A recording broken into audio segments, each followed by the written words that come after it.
हरियाणा के कई इलाकों में लगातार 2 दिन हुई बारिश और ओलावृष्टि के बाद ठंड बढ़ गई है। पहाड़ी क्षेत्र में लगातार बर्फबारी हो रही है और इसका असर अब मैदानी इलाकों पर भी दिख रहा है। पश्चिम से चलने वाली शरद हवाओं के चलते पारा लुढ़क गया है, जिससे अंबाला में सर्दी का सितम बढ़ गया।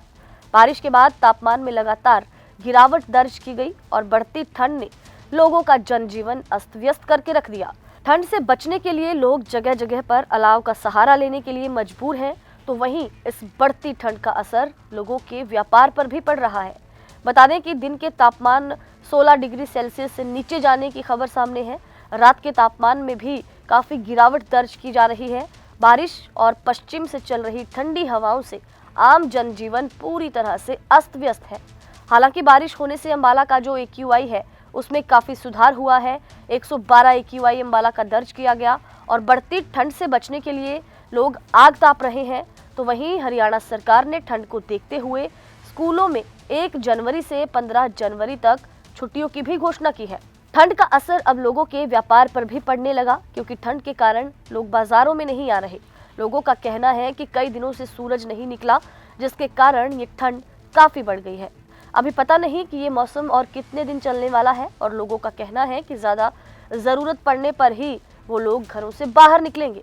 मेरा नाम है पुनीत और ठंड बहुत ज्यादा हो गई है। आज नया साल है और यहाँ पे आग सेक रहे हैं। अभी अंदर हॉस्पिटल में जाएंगे और सभी से यही रहता हूँ कि बच के रहिए, ठंड से बीमारी ज्यादा फैल रही है। ठंड तो बहुत ज़्यादा है और नए साल की शुरुआत भी हो चुकी है। एक उमंग भी है कि कहीं जाके आए, लेकिन इतनी सर्द हवाएं हैं कि बाहर खड़ा होना भी मुश्किल होता जा रहा है।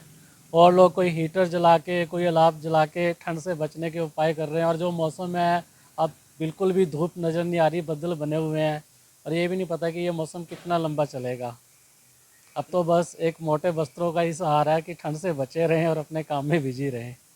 कितनी परेशानी हो रही है? परेशानी तो है ही है, कहीं निकलना है, आना जाना है तो बहुत परेशानी तो है ही है। ठंड में आपको पता ही है, जो काम की रफ्तार होनी चाहिए उस रफ्तार से काम कर ही नहीं पाते हैं।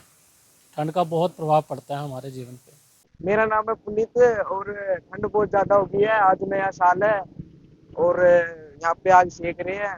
अभी अंदर हॉस्पिटल में जाएंगे और सभी से यही रहता हूँ कि बच के रहिए, ठंड से बीमारी ज्यादा फैल रही है। ठंड तो बहुत ज़्यादा है और नए साल की शुरुआत भी हो चुकी है। एक उमंग भी है कि कहीं जाके आए, लेकिन इतनी सर्द हवाएं हैं कि बाहर खड़ा होना भी मुश्किल होता जा रहा है। और लोग कोई हीटर जला के, कोई अलाव जला के ठंड से बचने के उपाय कर रहे हैं। और जो मौसम है, अब बिल्कुल भी धूप नज़र नहीं आ रही, बदल बने हुए हैं और ये भी नहीं पता कि ये मौसम कितना लंबा चलेगा। अब तो बस एक मोटे वस्त्रों का ही सहारा है कि ठंड से बचे रहें और अपने काम में बिजी रहें। कितनी परेशानी हो रही है? परेशानी तो है ही है, कहीं निकलना है, आना जाना है तो बहुत परेशानी तो है ही है। ठंड में आपको पता ही है, जो काम की रफ्तार होनी चाहिए उस रफ्तार से काम कर ही नहीं पाते हैं। ठंड का बहुत प्रभाव पड़ता है हमारे जीवन पे।